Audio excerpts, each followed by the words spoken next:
Ethically Speaking is a podcast of the Institute for Enterprise Ethics at the Daniels College of Business.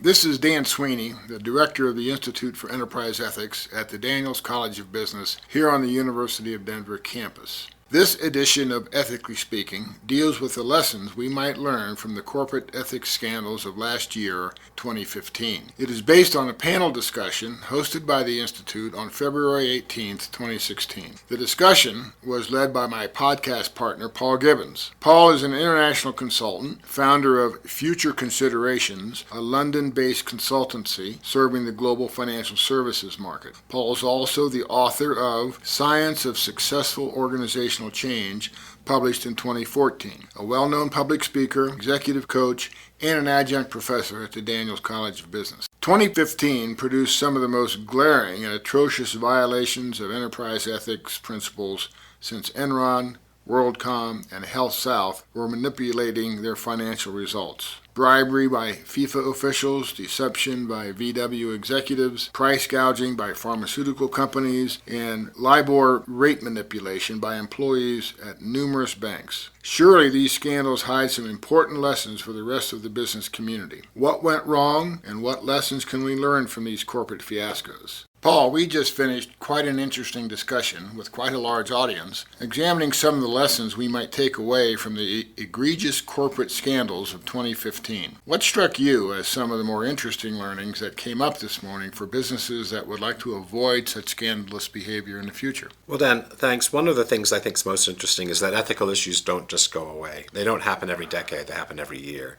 And our discussion about which were the worst for 2015. There were another half dozen names we could have picked.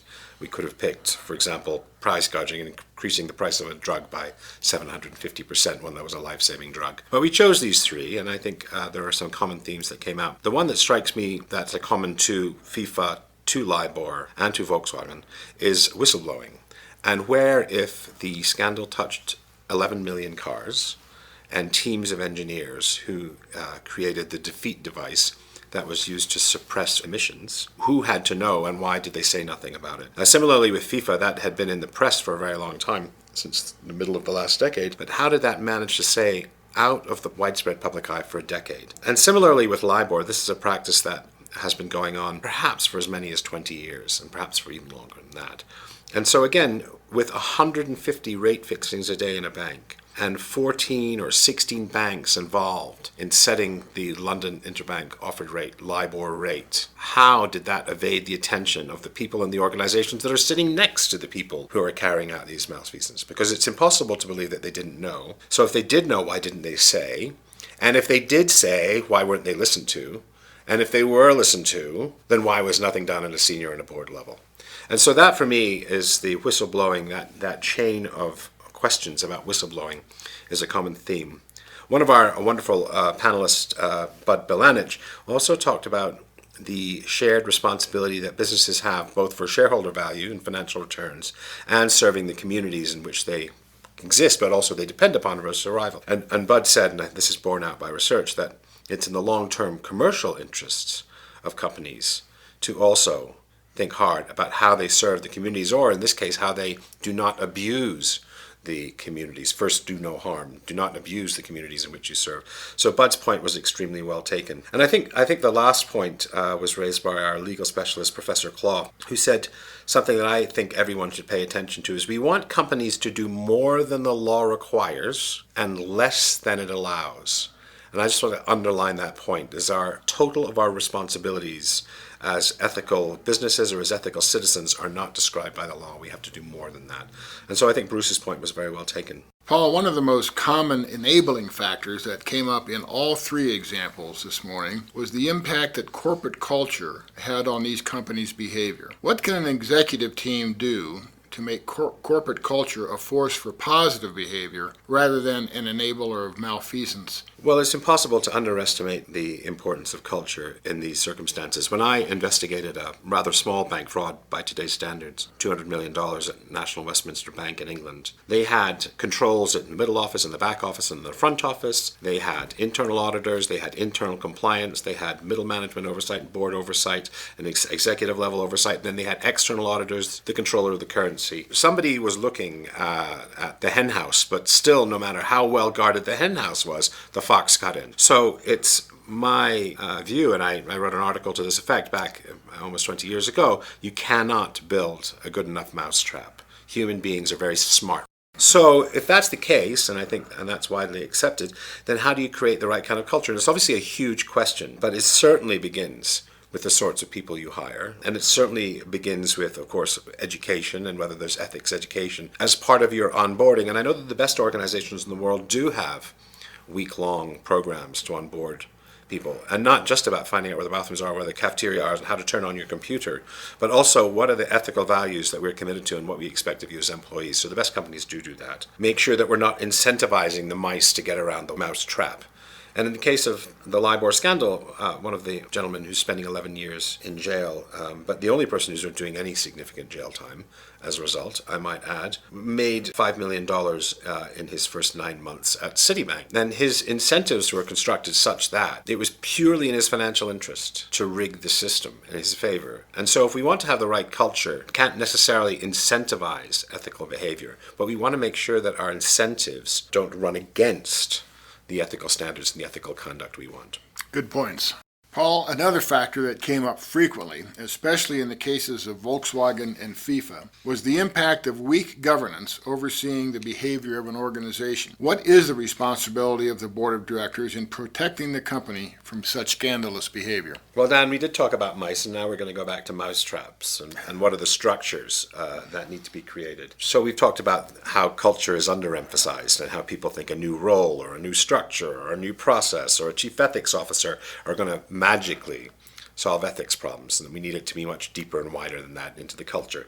But now we're going to talk about the board, and what is interesting is just how poor board governance was. And so there are two things I think that came up that were interesting. One, the board of Volkswagen has no independent directors, nor does FIFA. And what's interesting there is that the board is composed of union representatives, representatives of the state, representatives of Qatar, who owns a large percentage of Volkswagen, and there's only one management representative on the board, and then two old German families who are substantially wealthy and are entitled to seats on the board. So there we have a collection of people that wouldn't pass the tests in many countries, particularly this one, of professional business directors. And the second question is what questions the board are permitted to or willing to ask. There, of course, for financial governance, to what extent does their remit extend into the domain of ethics? Do they have permission to ask ethical questions of managers?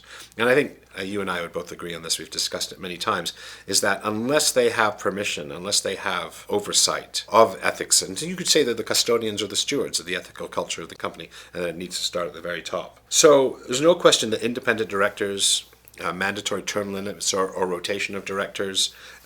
We've talked extensively between you and I between the role of the chairman and the role of the chief executive.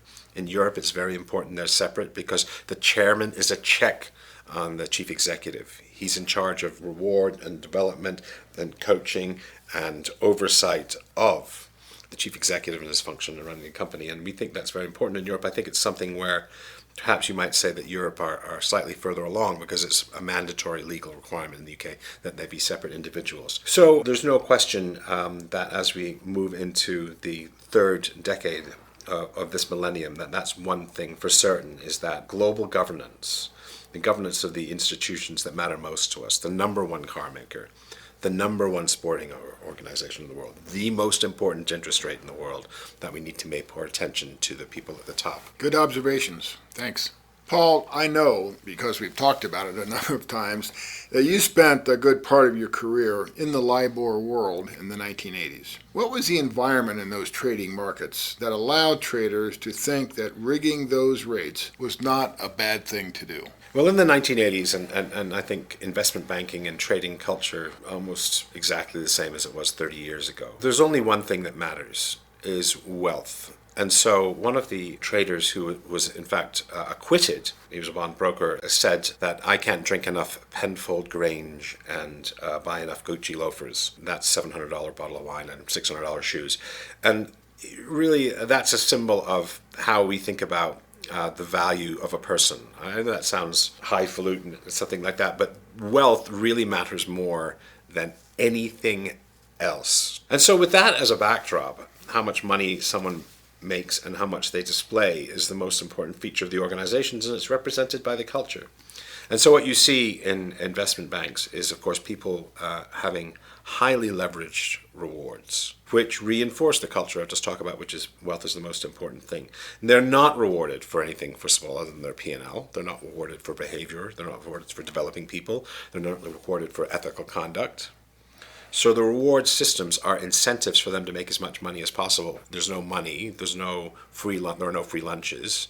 There's no big earnings individually and for the bank without them taking a lot of risk. So we encourage risk taking, and that's very much part of the culture. And it's also a gambling culture. One of the things that when traders go to the pub together and sit around and drink and recount the great stories of our day, they play gambling games in the pub. And one of my friends from those days, Michael Lewis, wrote a famous book about liar's poker, where they took out $100 bills and played liar's poker for $1 million. And so gambling is also very much part of the culture. And I don't have any moral objections to gambling when it's with one's own money. But of course, they're not gambling with just their own money. They're gambling not just with the bank's money, but as we saw in 2002, 2007, 2008, they're gambling with the incomes of the poor fellows on Main Street whose income was affected by the meltdown, which was caused by the malfeasance on Wall Street. So it's not just their money. The importance of the banking system is so far-reaching that it reaches into the pockets of every person in the country.